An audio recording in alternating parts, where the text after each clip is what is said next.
पिछले एपिसोड में आपने देखा कि स्टार्स का बड़ा भाई स्टार्स के सीने में से वो गोली निकाल देता है और स्टार्स डीमन वर्ल्ड वापस चला जाता है। डीमन वर्ल्ड में वुल्फ और वो आर्टिफिशियल डीमन अकीम दोनों लड़ रहे होते हैं, लेकिन वुल्फ का मैजिक खत्म होने ही वाला होता है। तभी वहाँ पर स्टार्स आ जाता है और स्टार्स उस डीमन को हराने में वुल्फ की मदद करता है और उसे बुरी तरह हरा देता है। और वहाँ पर स्टार्स का बड़ा भाई आ जाता है और वो फ्यूमी से मिलने के लिए कहता है।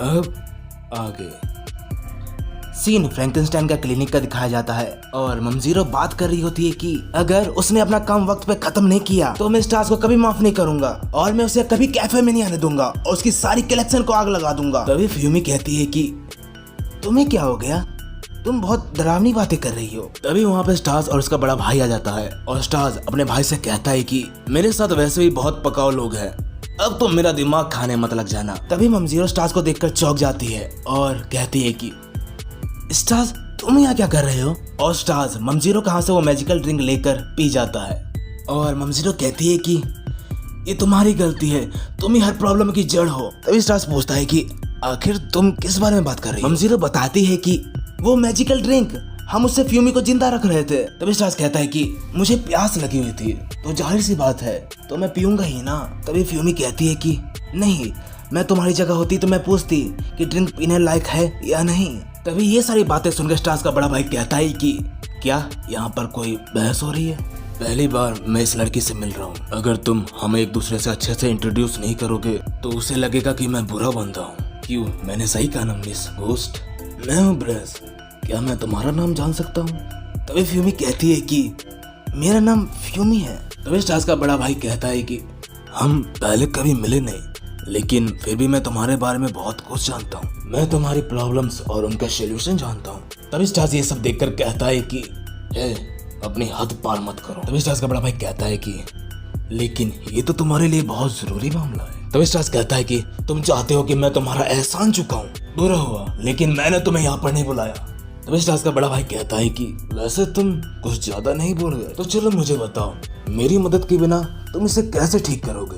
तभी स्टार्स कहता है कि ये कोई सही तरीका नहीं, लेकिन मैंने उसे वादा किया था कि मैं उसे खून दूंगा जब तक वो दोबारा पहले जैसी नहीं हो जाती। तभी फ्यूमी कहती है कि क्या सच में, यहाँ सबके सामने वो भी सब हमें देख रहे हैं, अगर मैंने उसे पिया तो मैं। तभी स्टार्स कहता है कि जल्दी करो, मेरा खून बह रहा है। तभी फ्यूमी कहती है कि ठीक है, लेकिन कम से कम मुझे वहाँ जाके तो करने दो। तभी स्टार्स अपना अंगूठा फ्यूमी के मुंह में डाल देता है और पूछता है कि कैसा लगा, उस मैजिकल ड्रिंक से तो ज्यादा बढ़िया ही है ना। तभी फ्यूमी कहती है कि मुझे और चाहिए स्टार्स, मुझे इसे एक बार पीने के बाद और पीने का मन करता है। और फ्यूमी उसे पीते ही बेहोश हो जाती है। ये सब देख के स्टार्स का बड़ा भाई कहता है कि अब वो ठीक है, लेकिन अगर तुम ऐसे ही पिलाते रहे तो क्या जाने आगे क्या होगा। तभी स्टार्स कहता है कि मेरा उसे ऐसे पिलाते रहने का कोई इरादा नहीं है, मैं उसे जल्दी ही इंसान बना दूंगा। ये सब सुनकर स्टार्स का बड़ा भाई कहता है कि तो क्यों ना हम चले उसके असली शरीर को देखने, उसी जगह पर जहाँ तुम फ्यूमी से पहली और आखिरी बार मिले थे। सीन चेंज होता है और कैफे का दिखाया जाता है और स्टार्स कहता है कि ये कैफे हमेशा की तरह आज भी खाली पड़ा हुआ है। ये सब देखकर स्टार्स का बड़ा भाई कहता है कि स्टार्स, मुझे यकीन नहीं होता कि तुम इस तरह के लोगों के साथ अपना समय बिताते हो। सीन शिफ्ट होता है और बेलाचन स्टार्स से कहती है कि स्टार्स, क्या तुम मुझे रेस्टरूम तक छोड़ दोगे। स्टार्स कहता है कि अब क्या मैं तुम्हें रेस्टरूम तक भी छोड़ के आऊं, मैं अब जा रहा हूँ। तभी बेलाचन कहती है कि मैं सीरियस हूँ, तुम्हारा भाई आखिरकार इस बारे में क्या जानता है। स्टार्स कहता है कि किससे पता, शायद सब कुछ। स्टार्स कहता है कि तुम मुझे साफ साफ क्यों नहीं बताते कि आखिर तुम क्या पूछना चाहती हो। तभी बेलाचन कहती है कि उसने मुझे कुछ देर पहले एक बात कही थी, तुम जैसी एक प्रोफेशनल मैजिक यूजर आखिर एक साधारण लड़की की जिंदा करने में मदद क्यों कर रही है। लगता है तुम्हें इस बात का एहसास हो चुका है कि वो लड़की तुम्हारे लिए काफी जरूरी है। सीन फिर से रेस्टोरेंट का दिखाया जाता है और स्टार्स कहता है कि तो तुमने उसका सवाल का जवाब ठीक से क्यों नहीं दिया। तभी बेलाचन गुस्से में कहती है कि मेरे पास उसको जिंदा करने के अलावा कोई चॉइस नहीं थी। तभी स्टार्स कहता है कि चलो छोड़ो इस बात को, वैसे मैं सलाह दूंगा कि तुम इन सब बातों की ज्यादा चिंता मत करो, वो तुम्हें जो काम करने के लिए भी देगा उसमें सिर्फ उसका ही फायदा होगा। तभी बेला कहती है कि ठीक है, खैर जब फ्यूमी जाग जाए तब उसे ये दे देना। स्टार्स पूछता है कि ये क्या चीज है। ये एक बेल है, अगर ये बेल 3 बार बजेगी तो मैं उसके पास आ जाऊंगी। तभी डेको फ्यूमी की वो हड्डियां ले आता है जो कि फ्यूमी की भूत बनने के बाद बच गई थी। तभी स्टार्स का बड़ा भाई कहता है कि तो चलो शुरू करते हैं। और वो अपने जैकेट में से एक गन निकालता है। तब स्टार्स चौंकते हुए पूछता है कि ये क्या चीज है। तब स्टार्स का बड़ा भाई कहता है कि ये एक इंस्ट्रूमेंट है जिसे मैंने बनाया है, चिंता मत करो, इससे कोई उसको चोट नहीं पहुंचेगी। इसके कपड़े बीच में आ रहे हैं, इन्हें उतार दो। तब स्टार्स कहता है कि जुबान संभाल के बात करो, बदतमीज कहीं के। तब स्टार्स का बड़ा भाई कहता है कि तुम इतना गुस्सा क्यों हो रहे हो, क्या तुम्हें मुझ पर भरोसा नहीं है। तब स्टार्स कहता है कि सॉरी, लेकिन तुम पर बिल्कुल भी भरोसा नहीं है। अगर फ्यूमी को जिंदा करने के नाम पर कुछ और हरकतें करी तो मैं तुम्हें कभी माफ नहीं करूंगा बड़े भाई। मैं ये सब बस उसका मैजिक सैंपल लेने के लिए कर रहा हूँ। हमें उसे जिंदा करने के लिए उसको एक आत्मा नाम की चीज में बदलना होगा और फिर हमें उस आत्मा को एक नए शरीर में डालना होगा। इस काम को पूरा करने के लिए मुझे पहले इसकी मैजिक की जांच करनी होगी। तभी स्टार्स कहता है कि ठीक है, चलो इसके कपड़े उतारे। तभी फ्यूमी जाग जाती है और स्टार्स कहता है कि बिल्कुल सही समय पर जागी हो, चलो अपने हाथ ऊपर करो। और कहता है कि तुम रेडी हो, और उसकी टॉप को उठा देता है और कहता है कि हुर्रे। तभी स्टार्स कहता है कि अब इसे घूरो मत, जल्दी से इसका मैजिक सैंपल निकालो। और वो अपनी गन से फ्यूमी के ब्रेस्ट में से उसका मैजिक का सैंपल निकाल लेता है। और स्टार्स कहता है कि यार तुमने इतने से काम को कितना मुश्किल बना दिया, मेरे भाई ने मुझे तुम्हारे कपड़े उतारने के लिए कहा था। ये सब सुनकर स्टार्स का बड़ा भाई कहता है कि स्टार्स तुम बोल तो ऐसा रहे हो जैसे कि मैं कोई ठरकी इंसान हूँ। तो चलो फिर मैं इसे जिंदा करने की तैयारी पूरी करने के लिए घर वापस जा रहा हूँ। लिस ये जगह थोड़ा और दिखना चाहती है, क्या तुम उसे ये जगह दिखा दोगे। और ये सब कहने के बाद स्टार्स का बड़ा भाई वहाँ से चल जाता है। तभी स्टार्स उससे पूछता है कि फ्यूमी के उस मैजिक सैंपल में मेरा भी मैजिक मिक्स है। तभी स्टार्स का बड़ा भाई कहता है कि चिंता मत करो, तुम्हारे मैजिक को उस मैजिक से अलग करने के लिए मेरे लिए काफी आसान काम है, तुम बस उसे खून देते रहो जब तक वो दोबारा जिंदा नहीं हो जाती। और ये सब कहने के बाद स्टार्स का बड़ा भाई वहाँ से चला जाता है और अपने मन में कह रहा होता है कि तुम्हारे पूरी तरह एम्पायर बनने के बाद तुम्हारे मैजिक सैंपल को मैं तुम्हें कभी नहीं दूंगा स्टार्स, चिंता मत करो, और मैं उसका बिल्कुल सही इस्तेमाल करूंगा, मैं वादा करता हूँ। सीन शिफ्ट होता है और स्टार्स की बहन लिज का फ्लैशबैक दिखाया जाता है और उसका बड़ा भाई उसे कह रहा होता है कि जब मेरा काम पूरा हो जाएगा तब मैं वहाँ पर वापस आऊंगा। लिज, जब तक तुम्हें एक जरूरी काम करना होगा, तुम जब तक घर वापस मत आना जब तक मैं ना खाऊं। लिज पूछती है कि लेकिन क्यों भाई। मैं दोबारा अपना पूरा समय अपनी लैब में गुजारूंगा, तो मैं चाहता हूँ कि तुम स्टार्स पे नजर रखो ताकि वो मेरे काम के बीच में ना आ जाए। तुम इतना तो कर सकती हो ना। सीन फिर से डीमन वर्ल्ड का दिखाया जाता है और स्टार्स लिज से कह रहा होता है कि क्या अब तुम्हें फिर से रोना आ रहा है, अगर तुम घर वापस जाना चाहती हो तो तुम जा सकती हो। तभी लिज कहती है कि मैं नहीं रो रही, मैं कहीं नहीं जाने वाली। ये सब सुनकर स्टार्स कहता है कि मुझे सब कुछ समझ में आ रहा है, भाई ने तुम्हें कुछ करने के लिए कहा है ना।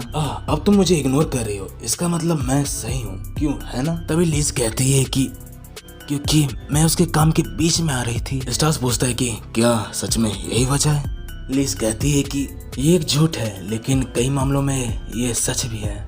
मैं कभी भी भाई के लिए सच में हिस्सा नहीं थी, उसने मुझे कभी भी अपनी प्यारी बहन माना ही नहीं, इसलिए मैं बस एक लड़की बनने की कोशिश करती हूँ। तभी स्टार्स अपनी बहन के सर पे हाथ रखता है और कहता है कि तुम एक बुरी लड़की नहीं हो लिज, एक बार जरा मेरी कलेक्शन की तरफ तो देखो, तुम्हें जरूर पसंद आएगा। ये कहने के बाद स्टार्स अपने कॉमिक कलेक्शन में से एक कॉमिक निकाल कर लिज को देता है। ये तुम्हें पसंद आएगा, ये कहानी एक लड़की की है जो आसमान से गिरती है और तुम यहाँ पर रहना चाहती थी ना, क्योंकि तुम्हारे पास रहने की कोई जगह नहीं। हम दोनों भाइयों की वजह से तुमने अपना घर छोड़ा, क्यों है ना। ये बात तुम्हें मुझे पहले बतानी चाहिए थी ना। तो चलो इस समय से सब कुछ इग्नोर करके मजे करते हैं। जिन लोगों को अपनी मन की चीजें करने में सबसे ज्यादा मजा आता है वही इस जिंदगी में सबसे बड़ा विजेता होता है, हमेशा याद रखना लिज। और स्टार्स और लिज दोनों साथ बैठकर टीवी देखने लग जाते हैं और स्टार्स कहता है कि वैसे लिज, ये डीमन वर्ल्ड का टीवी उस टीवी से तो 100 गुना ज्यादा बढ़िया होगा, क्यों है ना, जिसे हम एक्रोपोलिस में देखते थे। सीन शिफ्ट होता है और स्टार्स और फ्यूमी दोनों बालकनी में खड़े होते हैं और फ्यूमी स्टार्स से कहती है कि शायद मैं तुम्हारे बारे में गलत थी, तुम सच में काफी अच्छे बड़े भाई हो। स्टार्स कहता है कि अब बस भी करो, लेकिन तुम सच में बहुत अच्छे आदमी हो।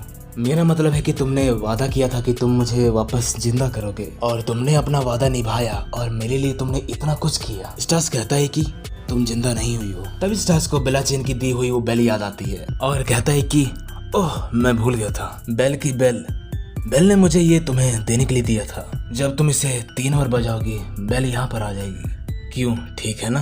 तभी एक अजीब सा साया दिखाई देता है और वो किसी की फोटो देख रहा होता है। सीन शिफ्ट होता है और बाथरूम का दिखाया जाता है। तभी फ्यूमी कहती है कि ये जैपनीज बाथटब है, क्यों है ना।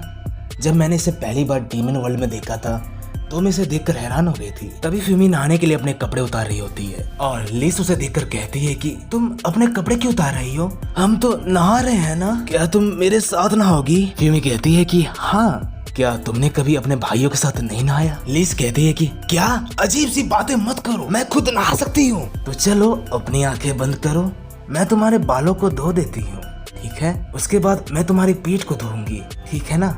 लिस कहती है कि तुमने मेरी बहुत मदद की। एक्रोपोलिस में नहाते वक्त मुझे कोई शैम्पू नहीं मिलता था। तभी फ्यूमी कहती है कि कोई बात नहीं, भगवान का शुक्र है कि हम साथ नहाए। तभी लिस कहती है कि क्या तुम मुझे अपनी तरह बनाने की कोशिश कर रही हो? फ्यूमी पूछती है कि तुम्हें ऐसा लगता है? सब लोग मेरे साथ ऐसा ही करते हैं, मेरे भाई भी, इसलिए हमें कोई पसंद नहीं करता। फ्यूमी कहती है कि लेकिन स्टार्स की दोस्ती काफी अलग है, वो अपने बॉस को वीडियो गेम में हराकर काफी मजे करते हैं। देखो, मैं भी एक बुरी बच्ची हूँ, लेकिन मुझे ऐसा लगता है कि स्टार्स बहुत लकी है क्योंकि उसके पास तुम्हारे जैसी बहुत प्यारी सी छोटी बहन है और इसीलिए ही मेरा मन तुम्हारे साथ नहाने का किया। लिस कहती है कि तुम भी एक बुरी लड़की हो, लेकिन आज मैं तुम्हारे सारे अपराध माफ करती हूँ। और नहाने के बाद फ्यूमी और लिस दोनों साथ में सो जाते हैं। तभी वो अजीब सा साया खिड़की के पास नजर आता है और वो अपने साथ फ्यूमी को ले जाता है और अपने पीछे एक लेटर छोड़ जाता है। लिस जागती है और भागते हुए स्टार्स के पास जाती है और उसे वो लेटर दिखाती है। सीन शिफ्ट होता है और हमें वही अजीब सा साया दिखाया जाता है और वो कहता है कि मैंने जितना सोचा था ये उससे ज्यादा जल्दी नहीं हो गया, शायद अब मुझे जाकर नाश्ता करना चाहिए। सीन कैफे का दिखाया जाता है और स्टार्स और उसकी बहन बैठकर मीटिंग कर रहे होते हैं और स्टार्स की बहन कह रही होती है कि मैंने दरवाजा खुलने की आवाज नहीं सुनी थी। स्टार्स उसे कहता है कि तुमने ये सब नोटिस नहीं किया क्योंकि तुम नींद में थी, मैं जानता हूँ। फ्यूमी अपनी मर्जी से नहीं गई है, वो जानती है कि वो मेरे बिना पूरी तरह गायब हो जाएगी, तो वो ऐसा नहीं कर सकती। तभी मम जीरो कहती है कि कोई अजीब नोट छोड़ के भाग जाए, इसका मतलब उसे किसी ने किडनैप किया है। स्टार्स कहता है कि ठट, मैं उस वक्त क्या कर रहा था? पहले तो वो मॉन्स्टर उसे जिंदा खा गया, फिर वो गायब होने लगी, तब मैं उसकी मदद के लिए उसके पास नहीं था। मैं अपने खुद के कामों में इतना बिजी था कि मैंने कभी उसकी तरफ इतना ध्यान ही नहीं दिया। तभी लिस कहती है कि भाई, शायद भाई को पता होगा कि फ्यूमी कहाँ है, उसने फ्यूमी पर ट्रैकिंग डिवाइस लगाया था। स्टार्स पूछता है कि कब? जब उस डिवाइस से वो मैजिक निकाल रहा था। स्टार्स कहता है कि तुमने मुझे ये पहले क्यों नहीं बताया? वो बेवकूफ, वो जानता था कि ऐसा होगा। क्या फ्यूमी को भी उसी ने किडनैप किया है? तभी लिस कहती है कि नहीं भाई ने उसे किडनैप नहीं किया है। स्टार्स कहता है कि मुझे नहीं पता कि वो करना क्या चाहता है, लेकिन इस वक्त वही हमारी आखिरी उम्मीद है। ये लो मेरा सेल फोन और एक्रोपोलिस वापस जाओ और उससे पूछना कि फ्यूमी कहाँ है और फिर मुझे दोबारा कॉल करना। लिस कहती है कि मैं ये नहीं कर सकती, भाई ने मुझे वापस आने से मना किया है। स्टार्स कहता है कि तुम चिंता मत करो, उसे कहना कि फ्यूमी खो गई है और मैंने तुम्हें धमका कर भेजा है। मैंने इंसानी दुनिया से आज तक जो चीज भी इकट्ठा किया है, एनिमी, मांगा, सीडीज, डीवीडी, कुछ भी, मैं सब तुम्हें दे दूंगा, तो प्लीज फ्यूमी को मेरे लिए ढूंढ दो। ये सब सुनने के बाद लिस दोबारा डीमन एक्रोपोलिस जाने के लिए तैयार हो जाती है और स्टार्स उससे कहता है कि तो तुम्हें उसे वापस लेकर आना होगा, वरना मैं तुम्हें कभी माफ नहीं करूंगा। तभी डेकू स्टार्स से कहता है कि बॉस, हमें एक इन्फॉर्मेशन मिली है, इस सुबह लोगों को एक अनजान आदमी दिखाई दिया है जो कि यहाँ पर नाश्ता कर रहा था थोड़ी देर पहले। तो अब हम योशिडा को उस बंदे में बदलने के लिए कह रहे हैं, उस इन्फो के हिसाब से जो हमें मिली है। फिर हम उसके बाद आपको फोटो भेजेंगे। ये वही लड़का है बॉस, क्या आपने इसे कभी पहले देखा है? स्टार्स कहता है कि अब ये कौन है? देखने में तो ऐसा लगता है जैसे कि ये बीटीएस का फैन हो।